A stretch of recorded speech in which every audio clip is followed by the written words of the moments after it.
The Evil Clergyman by H.P. Lovecraft. Published 1933 in Weird Tales, Volume 33, Number 4. I was shewn into the attic chamber by a grave, intelligent-looking man with quiet clothes and an iron-gray beard, who spoke to me in this fashion. Yes, he lived here, but I don't advise your doing anything. Your curiosity makes you irresponsible.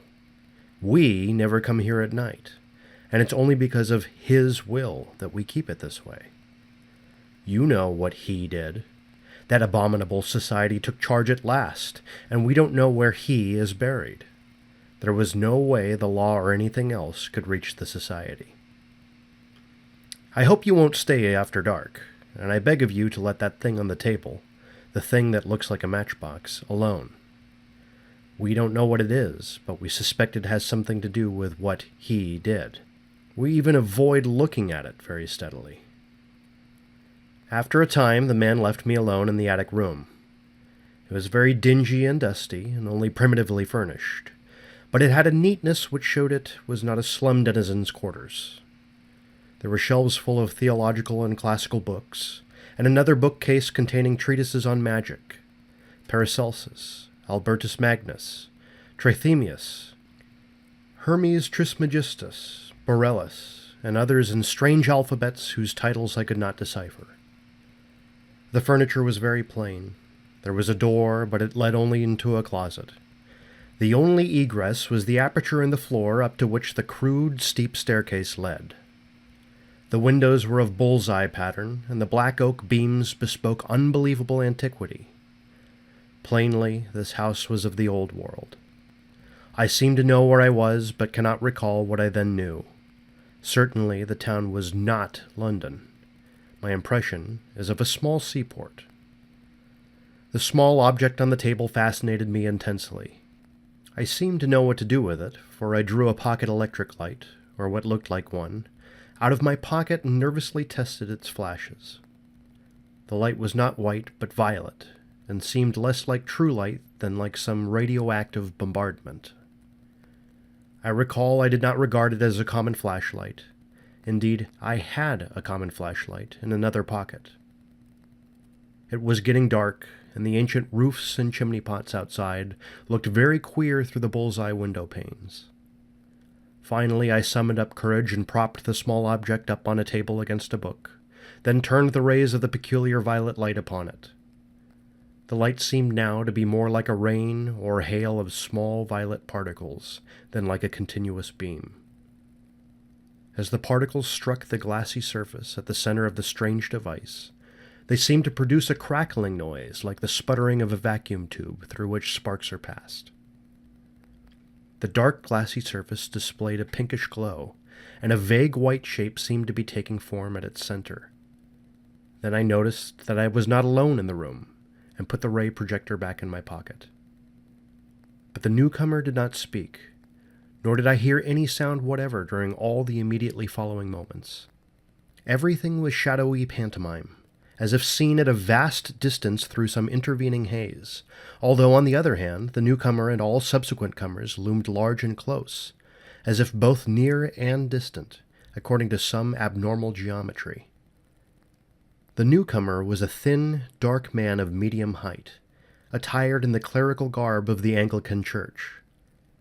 He was apparently about 30 years old, with a sallow olive complexion and fairly good features, but an abnormally high forehead. His black hair was well cut and neatly brushed, and he was clean-shaven, though blue-chinned, with a heavy growth of beard. He wore rimless spectacles with steel bows. His build and lower facial features were like other clergymen I had seen, but he had a vastly higher forehead and was darker and more intelligent-looking, also more subtly and concealedly evil-looking. At the present moment, having just lighted a faint oil lamp, he looked nervous, and before I knew it he was casting all his magical books into a fireplace on the window side of the room, where the wall slanted sharply, which I had not noticed before. The flames devoured the volumes greedily, leaping up in strange colors and emitting indescribably hideous odors as the strangely hieroglyphed leaves and wormy bindings succumbed to the devastating element. All at once, I saw there were others in the room, grave-looking men in clerical costume, one of whom wore the bands and knee breeches of a bishop. Though I could hear nothing, I could see that they were bringing a decision of vast import to the first comer. They seemed to hate and fear him at the same time, and he seemed to return these sentiments. His face set itself into a grim expression, but I could see his right hand shaking as he tried to grip the back of a chair. The bishop pointed to the empty case and to the fireplace where the flames had died down amidst a charred, non-committal mass, and seemed filled with a peculiar loathing. The first comer then gave a wry smile and reached out with his left hand toward the small object on the table. Everyone then seemed frightened. The procession of clerics began filing down the steep stairs through the trapdoor in the floor, turning and making menacing gestures as they left. The bishop was last to go. The first comer now went to a cupboard on the inner side of the room and extracted a coil of rope. Mounting a chair, he attached one end of the rope to a hook in the great exposed central beam of black oak, and began making a noose with the other end. Realizing he was about to hang himself, I started forward to dissuade or save him.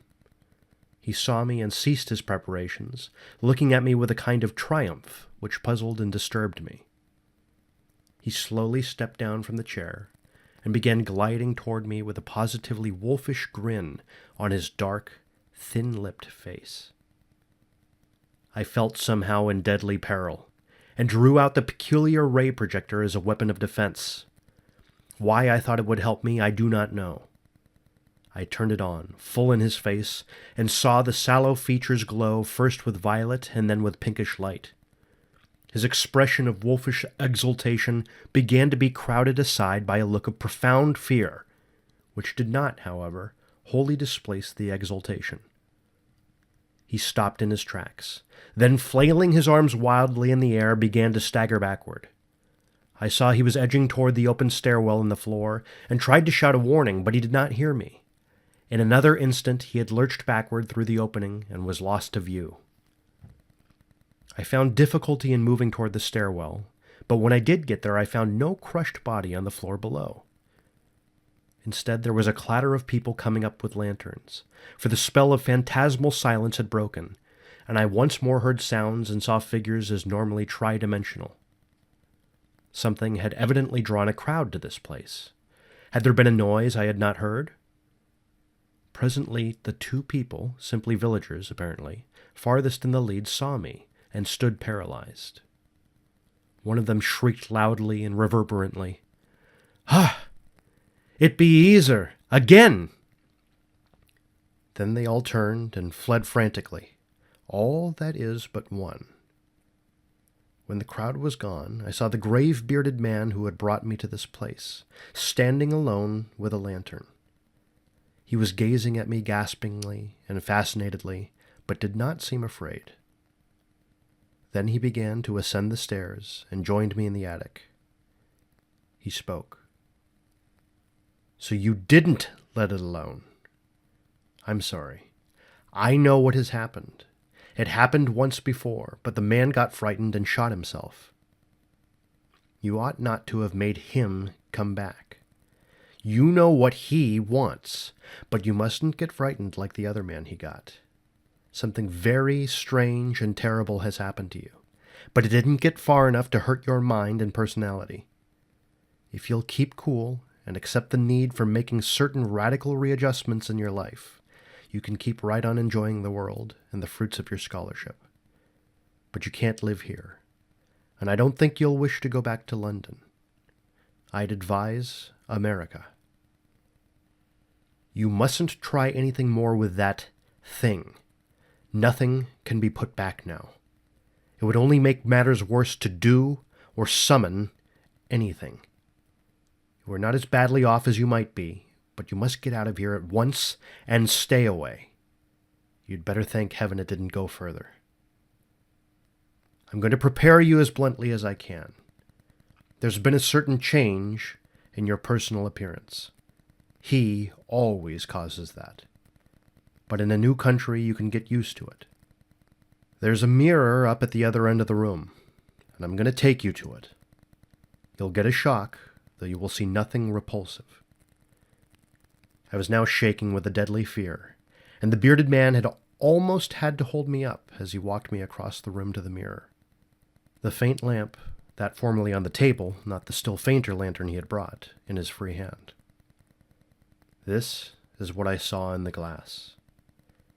A thin, dark man of medium stature, attired in the clerical garb of the Anglican Church, apparently about 30, and with rimless, steel-bowed glasses, glistening beneath a sallow, olive forehead of abnormal height. It was the silent first-comer who had burned his books. For all the rest of my life, in outward form, I was to be that man.